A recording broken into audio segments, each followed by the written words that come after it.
Bueno, pues muy buenas tardes. Hoy tenemos la oportunidad de tener en nuestro videoblog a dos investigadoras del Departamento de Investigaciones Educativas del CINVESTAB, a quienes presento con mucho agrado y a quien les doy la bienvenida, a la doctora María de Ibarrola y a la doctora Inés Dussel. Muchas gracias. Gracias a ustedes. Doctoras, esta sección, como les comentaba, es una sección que decidimos hacer un videoblog de conversación entre dos especialistas.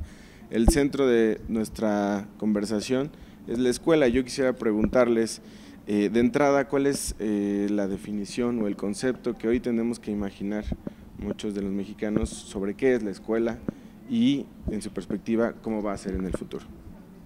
¿Quién quisiera empezar? Yo he estado pensando como dos grandes y diferentes maneras de ver la escuela.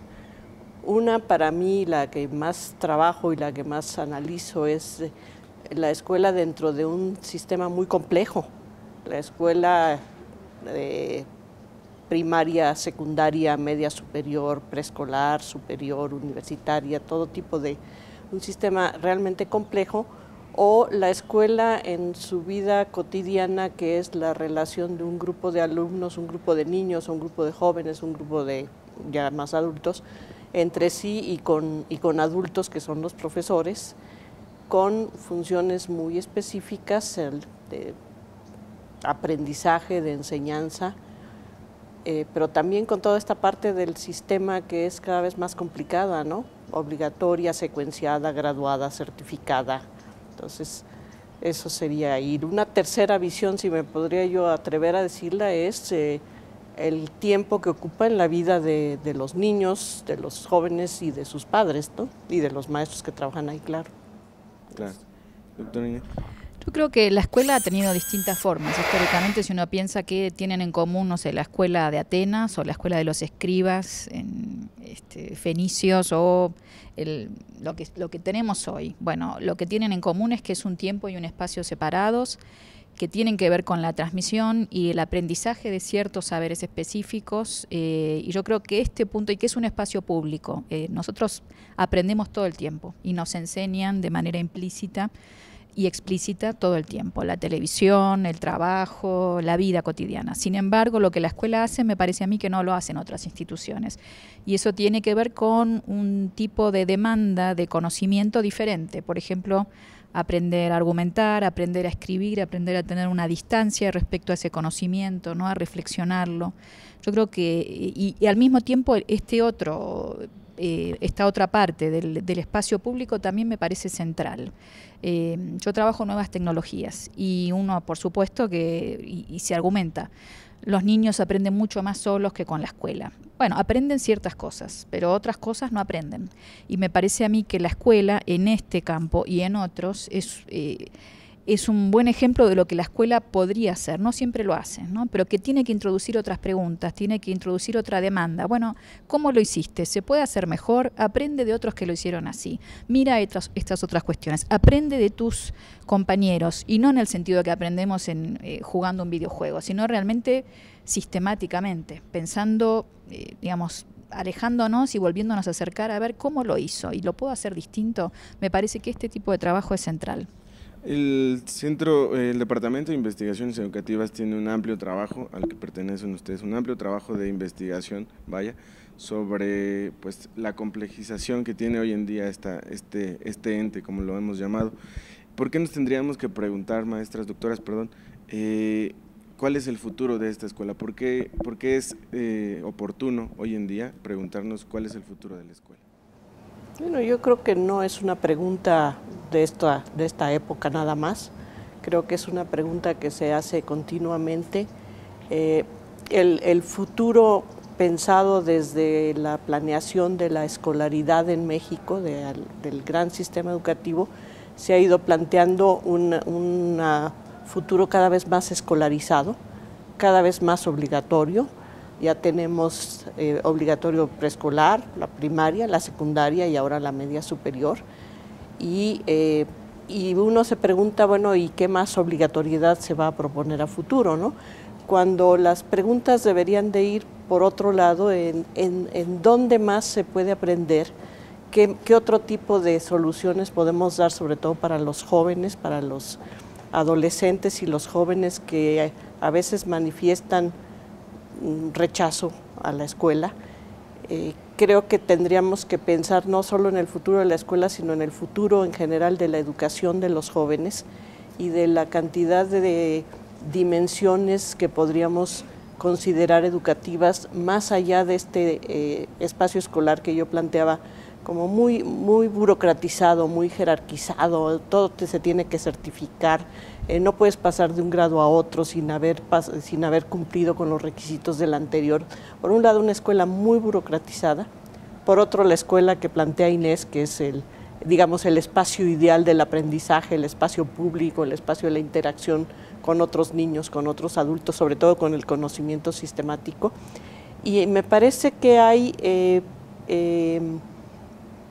aspectos que ya están claramente hablando de que el futuro de la escuela no va por donde ha ido, no va por más escuela, por más obligatoriedad, por más grados, por más asignaturas, sino que va a ir por otro lado, y creo que Inés sabe mucho de eso, la intervención y la introducción de los medios, de las nuevas tecnologías, está manifestando cambios que van a ser realmente radicales. Doctor. Sí, yo creo que la pregunta sobre el futuro está planteada ahora, hay muchas demandas y hay mucha inquietud y en un punto uno podría decir cierta desilusión, ¿no? De que promesas que realizaba la escuela no las está haciendo. Ahora la respuesta es menos escuela, es más escuela, es escuela diferente. Yo me inclino por este lado de escuela diferente, ¿no? Pensándolo, vuelvo al ejemplo de la historia, ha tenido distintas formas, seguramente esas formas van a seguir cambiando. Me parece a mí que indudablemente las nuevas tecnologías van a traer formas nuevas, quizás no sea el aula como la conocemos hoy, como espacio-tiempo separado, pero por ahí es un aula virtual que igual consigue algo de esto que lograba el aula física. Me parece a mí que esta idea de un tiempo público, de un tiempo distinto de otras actividades, de una relación con otros lenguajes, con otros conocimientos, es fundamental. Y me parece a mí que el futuro de la escuela, en todo caso, yo ahí digo mi deseo, no sé muy bien qué va a pasar, creo que nadie lo sabe, es que esa propuesta de la escuela no se pierda. Socialmente es muy importante. Creemos que eso se puede resolver solo, que los individuos lo pueden hacer solos, y no es cierto. Creo que además el aspecto de la socialización es central, el aprender a vivir con otros es central, con otros que por ahí no nos gustan, que por ahí no pensamos igual, pero la escuela nos obliga y hay un punto de esa obligación que es muy valiosa para las democracias y para las sociedades. Entonces, esta propuesta de, bueno, cada uno se va por su chat y se va por su lado y por sus inclinaciones, hay algo ahí de lo común que construía la escuela que no habría que perder. Y por último, para cerrar este videoblog muy interesante, quisiera preguntarles, en tiempos de reformas, en tiempos en los que hoy en día la educación sufre o vive más bien una serie de reformas, una serie de cambios, y también en la desesperación de autoridades educativas, maestros, porque el cambio en verdad sea ya profundo, ¿no? Yo quisiera preguntarles cómo parece que va a ser la escuela con estos cambios que ya están planteados en estas nuevas reformas. ¿Cómo la miran, cómo la prevén ustedes mismas? Bueno, yo me preguntaría primero cuáles son los cambios que se han planteado. Están en la reforma del 2013, están muy claros.